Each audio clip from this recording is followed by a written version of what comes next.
Assalamualaikum Mbak. Waalaikumsalam. Dengan Mbak siapa Mbak? Mbak Dina. Dengan Mbak Dina ya Mbak Iya. Dina, kita mau nanya-nanya nih tentang produksi jamunya Mbak Dina. Ini sudah berapa lama sih Mbak usaha jamu? Ini sebenarnya sih sudah 1 tahun lebih. Cuma ini kan berhubung untuk beras kencurnya ini kan nggak ada pengawetnya, nggak ada apa-apanya kan. Jadi nggak bisa tahan lama. Jadi kita beraninya hanya ada orang-orang terdekat atau orang-orang tertentu itu langsung ke sini. Kita nggak berani kalau naruh ini di apa ya, sistem konsinyasi di kayak di toko-toko atau di swalayan, aku nggak berani kecuali Sinom. Kalau Sinom kan masih bisa tahan 1 bulan lah. Soalnya kan ini semuanya bahan juga steril dari segi aqua, dari segi air. Ini juga tanpa pemanis buatan, nggak ada pengawetnya. Jadi kan semuanya steril gitu loh. Kalau yang ini kan nggak, kalau yang untuk beras kencurnya kan kita nggak berani jamin ya. Mbak, awalnya gimana kok bisa punya pikiran mau bikin jamu ini? Ini dulunya itu kan kakak saya ya. Daripada saya nganggur di rumah, nggak buat kesibukan lah gitu. Kakak saya kan bilang, gimana kalau usaha gini kan gitu. Terus saya tertarik, ada motivasi untuk buka usaha gitu.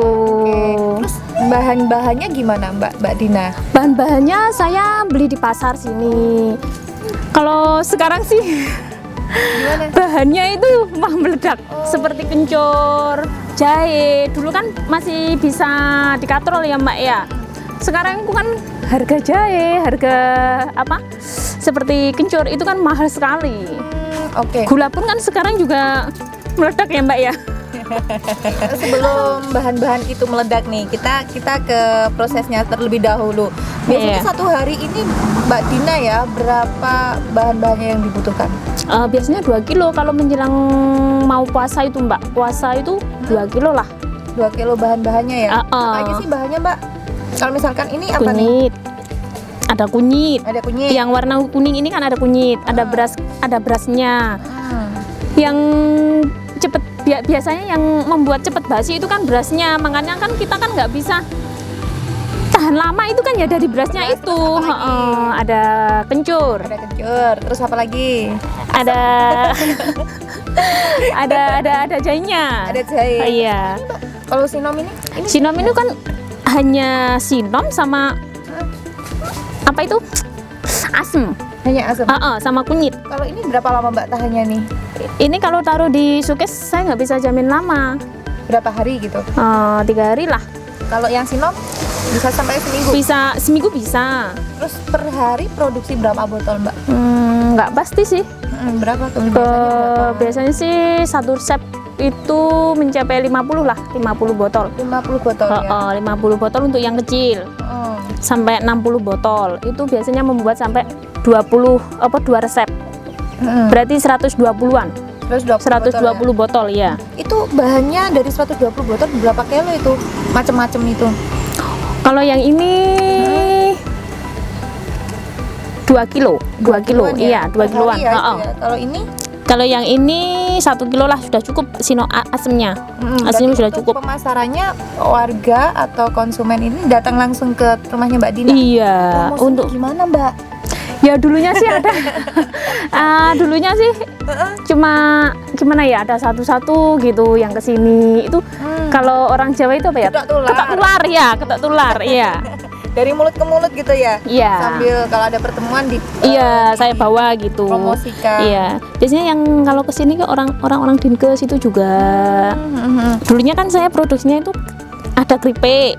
Kan sekalian lah promosi sama ini gitu. Pak, ada jamu ini, ada ini gitu. Iya, Mbak, ini kan sekarang lagi ada wabah ya, virus corona nih. Memang belum teruji klinis nih, kalau jamu-jamu ini bisa mengobati atau iya. mengantisipasi. Tapi ada dampaknya nggak sih Mbak untuk pembuatan sekarang ini di tengah isu virus itu? Musim corona ini banyak yang mengkonsumsi ini. Oke. Ini saya menaruh ini di swalayan itu biasanya 1 minggu itu hanya berapa botol? Kemarin itu sampai 35 botol. Berarti kan dalam ada 10 hari dapatnya ya? iya. Heeh. Berarti meningkat ya penjualannya. Iya. Alhamdulillah. Berarti kalau bahan-bahannya sendiri kan tadi Mbak Dina bilang kalau bahan-bahannya mulai ada kenaikan harga. Iya. Harganya naik sampai berapa sih Mbak? Separuh. Dari separuh 30 dulu kan kencur itu hanya 30, 35. Sekarang kan menjadi 60, kemarin puasa pun mencapai 80. Wah, berarti gimana Mbak mengakali atau mensiasati dengan kenaikan harga bahan Ya, baku yang ini? penting kan menurut saya ya Mbak ya. Kalau menurut orang Jawa kan batik sidik, yang penting kan lumin tuh ya jalan gitu. Kalau di pedesaan kan dikasih harga mahal juga mahal nggak bisa. Kalau boleh tahu harganya berapa sih Mbak? Kalau yang sebelum ini naik ya sama. sama. Berapa Mbak kalau boleh tahu kalau yang kecil ini? Yang kecil ini harga 6.000 per botol ya kan. Kalau yang ini 10.000. Ada lagi yang kemasan 1,5 liter itu 20.000. Kalau yang ini sama ya 6.000 juga ya? Iya sama. Oke. Berarti Mbak Dina ini udah ke mana-mana ini untuk penjualannya ini yang di luar desa ini? Yang di luar desa itu kadang hanya ada pesanan sih Mbak. Ada temennya suami itu kesini dari Jogja kesini itu bawa gitu. Belum. Mbak, khasiat nih. Khasiat kalau yang ini untuk apa sih Mbak? Untuk menjaga kesehatan sih, ada penambah nafsu makan juga, di badan juga enak. Ini loh Mbak. Waduh Mbak, jangan sampai salah nih Mbak, nanti kalau menambah. Kalau yang ini kan biasanya membuat orang langsing juga sih. Yang mana Mbak? Yang ini. Nah, ini nanti saya borong 1 dus ya Mbak ya? Iya, enggak apa-apa. Langsing ya Mbak ya? Iya.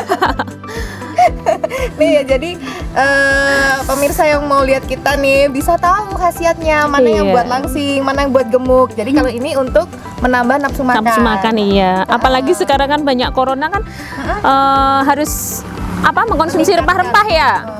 Banyak rempah-rempah itu ya. Kalau ini bisa melangsingkan. Kenapa bisa melangsingkan Mbak? Nggak begitu melangsingkan sih Mbak. Cuma kan kita menjaga itulah vitamin C kan ada vitamin C-nya itu ya. Vitamin C-nya ini ya.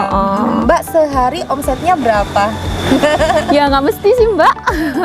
Nggak pasti, kadang yang nggak ada yang beli ya nggak ada. Kadang ya ada yang lebih. Berarti gitu. Ini prosesnya Mbak Dina sendiri yang bikin gitu? Iya. Ngupas sendiri, meres sendiri gitu ya? Iya.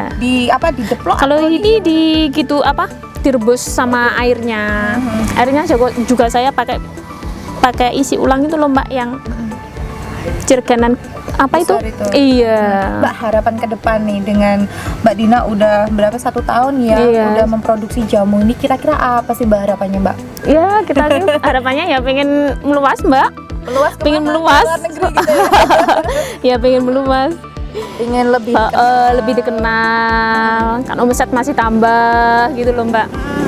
Kendalanya apa sih Mbak, kesulitannya untuk membuat jamu, atau Mbak Dina ini sulit berkembangnya apa sih, maksudnya untuk lebih meningkatkan itu? Pasarnya itu loh Mbak. Sebenarnya kalau ini banyak peminatnya Mbak ya, tapi saya juga nggak berani nitip-nitip di pasaran gitu, di tempat-tempat toko gitu kan nggak berani Mbak, soalnya takut basi. Nanti kalau basi kan mengecewakan pembeli, akhirnya kan sama saja mematikan usaha kita sendiri kan gitu ya. Nah ini jadi yang Mbak Dina kalau mau pesan ke Mbak Dina kemana alamatnya?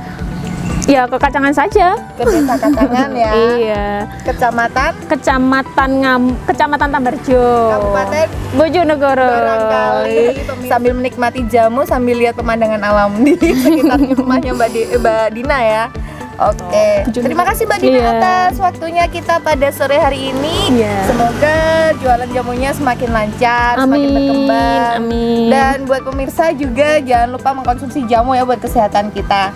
Assalamualaikum Mbak. Waalaikumsalam. Terima kasih.